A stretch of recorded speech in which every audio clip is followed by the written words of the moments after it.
U narednom segmentu ugostit ćemo šampione jiu-jitsu kluba Stara Varoš iz Podgorice, koji su na nedavnom meritornom takmičenju u Rimu ostvarili sjajne rezultate i donijeli kući medalje koje svjedoče o njihovom trudu i disciplini. Razgovarat ćemo o njihovim impresivnim pobjedama i izazovima sa kojima su se susretali na pripremama i šta za njih znači ovaj uspjeh u ličnom i sportskom razvoju. Sa nama je u studiju ovoga jutra trener Mladen Jokmanović, Vuk Đudović, Branka Mujović, naravno, i Uroš Tomić. Dobro jutro. Dobro jutro. Mladene, krenut ću od vas.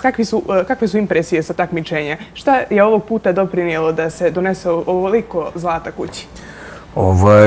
Pa mi smo možda navikli da smo uspješni. Ovaj put 6 zlata, 2 srebra, 1 bronza. Od 9 takmičara, 9 medalja. To je nešto što, da kažem, kada smo krenuli u avionu, ja sam mogao samo da priželjkujem. Nije bio neki cilj da smo, da kažem, 100% uspješni. Išli smo, to je Mediteran Open, je Grand Prix za do 18, do 21 i za seniore. Nosi bodove Grand Prix, znači veoma je značajan za rang liste. I ekipa koja je radila do 16 godina, znači Tomić, Elena Jovanović i Andrija Lekić, oni su radili Mediteran Open koji je, da kažem, da uvede te nove nade na tom takmičenju. Veoma smo zadovoljni, ekipa je bila dobra, bilo je dosta i naporno. Skoro 4-5 dana u Rimu trebalo je to sve, da kažem, iskoordinisati, ali sve u svemu jedan od značajnih nastupa u ovoj godini sigurno. Kako vam se čini organizacija u Rimu? Je li to sve bilo onako kako je trebalo da bude? Tu ne može da bude greške sa tim događajima. Tačno se zna koji je protokol, kako što izgleda. Da nije drugačija sala, znači organizacija identična. To su već stvari koje za takmičenja tog kalibra ne smiju da osciliraju.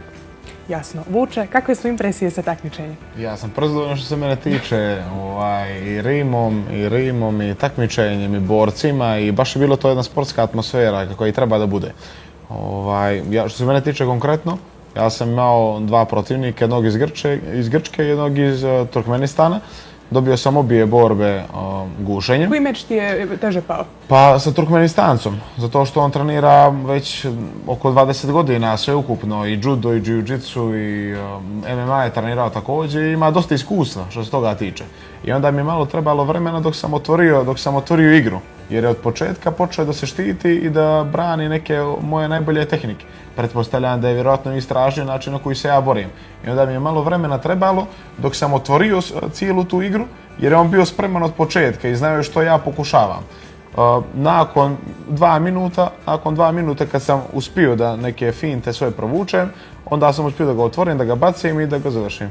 Je li bilo nešto drugačije u tom pripremnom periodu pred takmičenje, da si drugačije odradio ili uvijek je kod tebe neka ista rutina? Pa što se tiče mi u klubu uvijek imamo manje više iste rutine, bez jedino, recimo kad je neko veoma bitno takmičenje, onda pojačavamo tempo rada. Ali mi što se toga tiče u cijeloj godini uvijek su isti treninzi, uvijek se isto trenira, uvijek su u isti termini, uvijek isti način. Jer tačno doziramo koliko naše tijelo može da primi. Jer ne valja ni da prećeramo, zato što onda će tijelo se sagori i mi nećemo moći da radimo kako treba. I onda doziramo uvijek, recimo imamo u toku nedelje, imamo 5 treninga, imamo 2 dana recimo odmora. Sve zavisi. Recimo ako je neko baš bitno takmičenje, onda povećavamo recimo na 2 treninga dnevno. Recimo teretanu i ubacimo treninge jiu-jitsu. Kažem ja i prije, Vuk ne samo što je dobar borac, nego i sjajan sagovornik. Branka, ti si idealan primjer za sve mlade žene i djevojčice koje bi možda poželjele da se bave jiu-jitsom. Ne znam koliko je sad to i popularno baš i među ženama. Ti si eto i šampion i donijela si zlato. Kako tvoja porodica reaguje na tvoje uspjehe? Uglavnom i okolina i prijatelji. Pa oni su mi najveća podrška. Stvarno, baš me podržavaju, baš se trude da ja uspijem u tome i oni su, ja mislim, baš najsrećniji što se toga tiče. I si li ikad nekad dobila neki komentar zašto jiu-jitsu, žensko si, nježna si, pod znacima navoda zapravo? Šampion. Da, stalno. Kako to da sam se ja pronašla ovdje, kako to da uspijevam kao žensko, pošto je to, jel te, kao više dominiraju muškarci u tom sportu. Preokrenut ćemo to. Da. Trening me naučio da nije sve u snazi, to je sve disciplina, rad, red, upornost, izdržljivost. I najvažnije je ono, kad padneš da ostaneš, da znaš da ostaneš i da nastaviš dalje i da se trudiš sve dok ne uspiješ. Znači, kod tebe dominira istrajnost. Kako si zadovoljna ti sa takmičenjem? Ko ti je bio teži borac? Evo, Vuk kaže da je Turkmenistan, je li tako u pitanju? Šta je kod tebe bilo? Imala sam 3 protivnice, jedno iz Španije, 2 iz Italije. Protivnice su bile izazovne, bilo je naporno, ali sam uspjela da se izborim. Svaka čast. Uroše, kako su tvoje impresije sa takmičenja? Ti si najmlađi od ove ekipe ovdje. Meni je na takmičenju bilo super. Prvi put sam bio u Rimu, jako mi se svidio. Imao sam 2 protivnika iz Italije. Prvog sam dobio napojene, isto drugog sam dobio napojene. Kući su mi svi jako zadovoljni, srećni. To je to. Škola? Da li se zapostavlja? Uspiješ li sada da postigneš? Sve sam uspio da treniram i školu. Svaka čast. Mladene, kada je u pitanju neki trening proces, na što se stavlja akcenat pred ovakva takmičenja? Opet, kada se možda i odigravaju takmičenja koja su u Crnoj Gori, svoj na svome, onda je možda i lakše i ne izmori to i putovanje, i avion, i presjedanje, i spavanje. Šta je u ovom slučaju bilo? Ili se nešto promijenilo u tom trening procesu? Pa, mi smo u jednom konstantnom treningu, što je i Vuk pomenuo, samo se to da kažem, neke finese se minjaju neposredno pred takmičenje.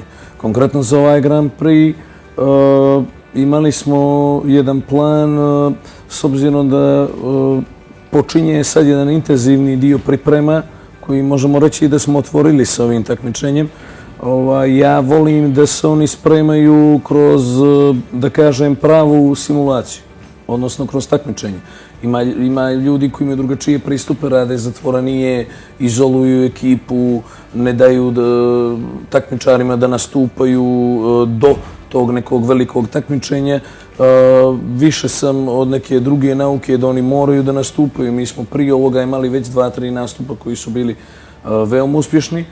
Nastavit ćemo isto tako. Cilj nam je najveći u ovom dijelu godine, da kažem, zaključno s avgustom, prvenstvo Evrope u Zadru u disciplini nogi i sjutra danas očekuje svjetski kup u disciplini gi. Tako da ćemo do ta 2 takmičenja, znači do kraja avgusta mi ćemo da odradimo 3 ili 4 takmičenja još. Računam da će ekipa biti spremna. Imamo veoma dobru generaciju, potencijale koji su se pokazali i u prethodne 2-3 godine, ali možda i neke nove koji će da steknu neki novi, da kažem, status i da se dokažu. Kako vi vidite u budućnosti Jiu-Jitsu klub Stara Varoš? Kakva je vizija? On ostvaruje fenomenalne rezultate. Kako ste zadovoljni sa možda nekim novim članovima koji se priključuju? Da li ih ima? Pa mi postojimo već 16 godina, punih 16 godina i sada već možemo da kažemo da neko voli da naziva to na razne načine, ali jeste jedna vrsta fabrike za medalje. Jer mi smo takmičarska ekipa, takmičenja su vrlo bitna. Naravno, jiu-jitsu kao sport i kao vještina su veoma značajni za svakog pojedinca i postoji razlog zašto je, na primjer, u Emiratima broj 1 sport je jiu-jitsu, zašto pola Hollywooda, Amerika i Japan treniraju jiu-jitsu. Kod nas je jiu-jitsu malo u nekom, da kažem, sporednom statusu što se tiče borilačkih sportova u smislu stava, ali u smislu rezultata ja mislim da je jiu-jitsu, ako stavimo stvari na papir, jedan od najuspješnijih sportova u Crnoj Gori ukupno, ne samo u borilačkim sportovima. Zašto je to tako? Mislim da imamo talentovane vježbače i to je nevjerovatno. Vi ne biste vjerovali da od 5 klinaca, 5 djece koji dođu u salu, da su 2 ili 3 ekstremno talentovani. Ja, na primjer, kada sam imao prilike da vodim treningi u Americi i u Kanadi, to baš nije tako.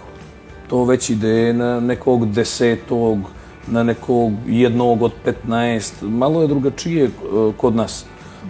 I to treba iskoristiti. Mislite da je to mentalitet taj, ili je to više možda baš dobar rad sa njima? Pa rekao bih neka primarno genetika. Vjerovatno dobra genetika i mentalitet između ostalog, nešto što ne smije da se zanemari u ovim sportovima koji zahtijevaju jednu posebnu vrstu koncentracije, jer vi kada sportovi koji su igre s loptom, pa se, da kažem, su drugačiji. Drugačiji su iz razloga što kada uđete u neki drill, to je otprilike to. Borilački sportovi, kada ne zavisi sve od vas, nego i od protivnika, od njegove reakcije, od njegovog tajminga, tu se sve mijenja. Vi ne možete tu mnogo da predvidite, ne možete da vi se ponadate da će to nešto da upali, a može da kažem da se preusmjeri na skroz neku treću varijantu. To je strašno teško objasniti ljudima. Isto, kako da vam objasnim, kao kada radite neki trening udaranja na džaku, koji vi mislite vjerovatno da ste uspješni da razbijate, dok ne stanete naspram čovjeka koji se opire. To onda već nema veze s vezom. To kako ste vi navikli da držite gard, da se krećete, ne zavisi od vas, zavisi od drugog čovjeka. Tako da, to je, jiu-jitsu ima jedan naziv, da kažem, neformalni, a to je da je šah tijelom. I to je po meni najbolje oslikava, jer jedan pogrešan potez, jedan pogrešan korak može da vas košta cijele borbe. Zašto je ljudi vole? Mislim da ljudi vole jiu-jitsu zato što je veoma slična realnom životu i nije limitirana kao mnogo drugih borilačkih sportova u smislu da vam daje šansu da ispravite grešku. Isto kao u životu, znači ako možda pokleknete u nekoj situaciji, imate uvijek šansu i uvijek je do vas, bih rekao, da se ispravite i da preokrenete stvari.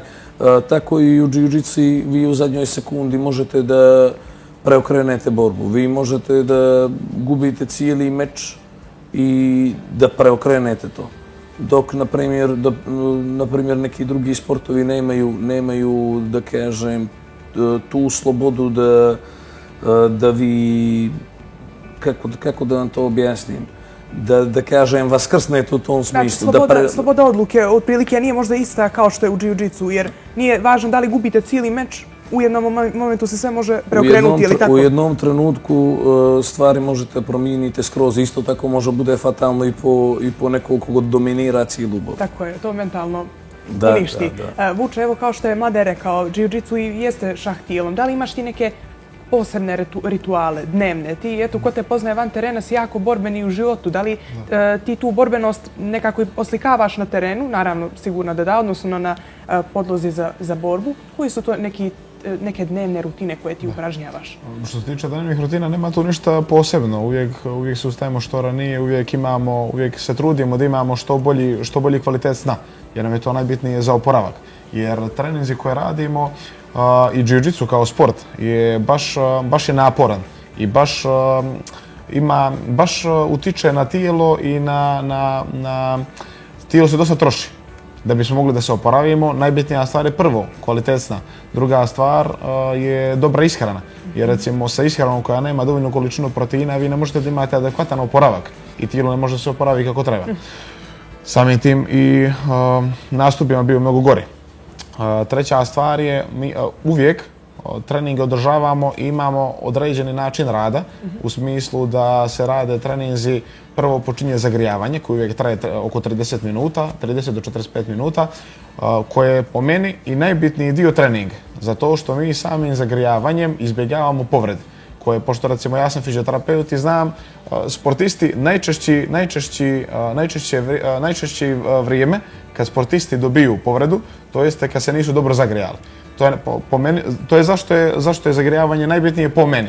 najbitniji dio treninga. A za predborbu? Je li ima neki posebni Za predborbu sve isto. Mi radimo jedno cijelokupno zagrijavanje tijela gdje ne dovodimo ništa u kompromis. Od vrata do koljena, do ramena, sve. Zbog toga i naš klub ima baš nizak procenat povreda. Tipa, ako se jedna osoba povrijedi u godinu dana na svim takmičenjima, na svim treninzima, to je ono za čuđenje. Zato što smo baš dobro pripremljeni. Mimo zagrijavanja radimo, recimo sad, još pola sata, 45 minuta tehnike, trener to pokazuje i na kraj treninga radimo borbe. Borbe isto traju oko pola sata, cijelokupno trening traje oko sat i pol. Ali se akcija nastavlja na to zagrijavanje uglavnom pred trening gdje je najbitnije. Jeste, zagrijavanje je najbitnije.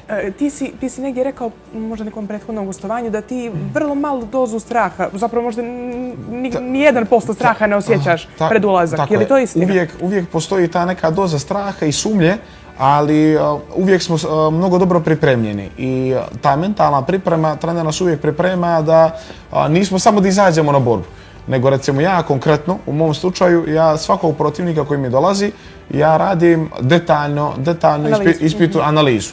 Koliko je visok, kako se kreće, koje tehnike koristi. Toliko da ja bukvalno znam skoro u svakom momentu koji će njegov sljedeći pokret da bude. Jer jednostavno u tome smislu sam perfekcionista i volim da vidim, volim da znam sve što mogu. Jer to će da ide meni u korist. Jer opet, jiu-jitsu nije igra, već je bukvalno vi dovodite svoje tijelo u kompromis. I druga osoba pokušava, tako je, ali pokušava da vas povrijedi da bi dobila borbu. Istu pripremu imaš za svakog protivnika, ali tako? Tako je. Ne podcjenjuješ? Tako je, nikoga ne podcjenjujem jer čak u većini slučajeva, ja od početka znam da ne podcjenjujem ljude, ali u većini slučajeva ako sam imao u podsvijesti da malo podcijenim protivnika, te borbe su mi bile najteže od svih. Svaki put kad sam podcijenio protivnika, ta borba mi je bila najteža. To je jako I onda sam rekao sebi više nikad po izgledu, Jer i ti možda i manji i slabiji koji izgleda možda slabiji od tebe najbolji rezultat pokažu. Vjerujte mi da izgled u jiu-jitsu ne čini ništa. Ja sam imao recimo najviše problema sa ljudima koji su najmršaviji, izgledaju najslabije. Sada ga vidite na ulicu, rekli biste ono... On ne može biti jiu-jitsu borac. Šta može ova osoba da mi uradi? Ali jednostavno to je takav sport koji tehnikaliju dovodi na... Znači tehnikalija je prva, najbitnije. Znači tehnika, džabe ste vi jaki koliko god. Kod nas dođu često ljudi na trening, recimo, nebitno, po 120 kila, 130 kila, džudisti koji su to radili 20 godina, rade težine, dižu 200 kila na bench i to, ali nemaju nikakve šanse. Trener ih stavi sa ljudima koji imaju 60-70 kila, ali jednostavno džabe 120 kila imaju kad jednostavno fizika ne ide u njihovu korist. Sve mi je bilo jasno kad sam negdje uživo, kad sam posjetila London, vidjela Conora McGregora koji je prosto polovina mene, ali opet toliko je ostvario rezultata, tako da tu sam negdje shvatila da u borilačkim sportovima nema neke razlike. Tako je, jiu-jitsu je po meni od svih sportova koji postoje na svijetu, jiu-jitsu je nebitni. I za razvoj djece, i za razvoj mentaliteta, i za razvoj zdravlja, jednostavno najbolji sport. Jasno. A Branka, da li ti dijeliš slično mišljenje ili isto kao Vuk? Kakva je tvoja možda rutina ili drugačija? Kako ti sagledavaš i analiziraš protivnika pred meč? Kod mene je isto slično i kao kod Vuka. Znači, isto analiziram protivnicu, gledam, prepostavljam šta će da uradi, smišljam taktike, ali je tu sve najbitnije kako nam trener pomaže prije borbe. Znači, mentalno baš nam pomogne, psihički nas pripremi za borbu i mislim da je to najbitnije. Jasno. Uroše, dijeliš li ti mišljenje sa svojim kolegama i da li možda uzimaš neke savjete od njih dvoje, pošto si najmlađi? Uzimam savjete tokom takmičenja i to i ja ne volim da znam svog protivnika prije meča, ja volim... Znači, ti uopšte ne znaš ko ti je protivnik, odnosno ne analiziraš ga. To može da bude dobro isto. To je jako poseban ritual, očigledno. A da li to kod tebe, mislim, donio si zlato, očigledno da funkcioniše, ali da li, iz kojeg razloga ti ne želiš da analiziraš protivnika? Je li to možda neki podsvjesni strah ili jednostavno želiš oči u oči da se prosto samo to desi? Samo želim da se to desi. Jasno. A kako ti inače, da li imaš neki poseban ritual kad ulaziš u meč? Neki dnevni? Ili si kao Vuk, on samo se probudi, zdravo jede, rano se budi i Branka također? Jasno.